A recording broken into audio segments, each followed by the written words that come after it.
So what's up guys? So for today's video, gusto ko kayong batiin ng isang good morning, good afternoon, and good evening.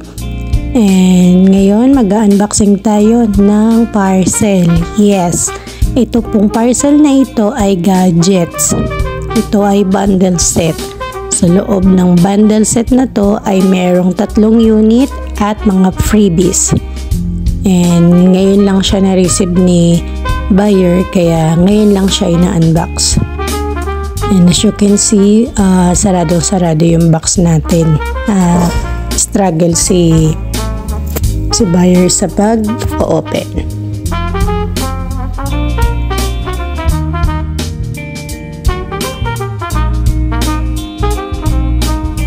And finally, nabuksan na nga siya. So ayan, nakita nyo naman na bumulaga na sa kanya yung kanyang order, at 1, 2, 3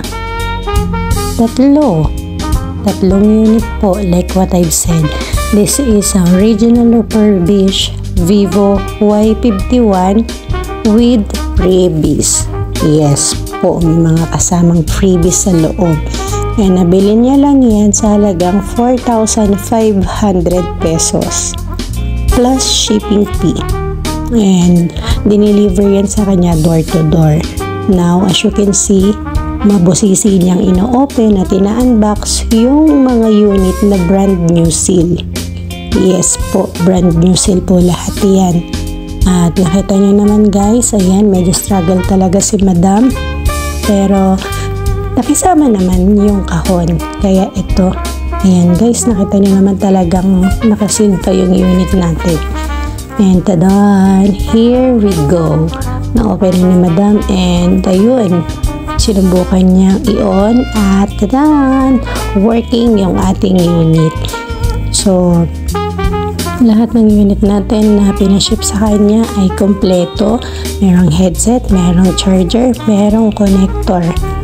And ito yung second unit. Ino-open niya na ulit. Yes po. Ayan, tadan. Here's the second one. And ino-open niya na. Ino-on niya yung Vivo Y51. And ayun guys, nakita niyo naman. Na-open, diba? So talagang working. And ito yung charger niya at yung headset na kasama. So, this is the last one. Kailangan na nating itutok. Talaga naman, ayan guys. Nakita niyo naman, nakasil pa siya. Vivo Y51 ulit. 3 unit yan. Nabili niya lang yan sa halagang 4,500. Yes po, tumataginting na 4,500 plus shipping fee. Paulit-ulit ako, no? Pero guys, nakita niyo naman, working lahat. At papasalamat po ako sa buyer na ito kasi hindi kami magkakilala, pero iisang bayan lang yung inuuwian namin, at bali-bagang tabo lang siya dun sa amin, sa inuuwian ko sa May Angat, Bulacan. Sa mga gusto po mag-reseller ng unit, PM nyo lang po ako. Sa mga gustong mag-order, i-message nyo lang po ako, Jocelyn Yambot, at your service. Yun lang guys, thank you!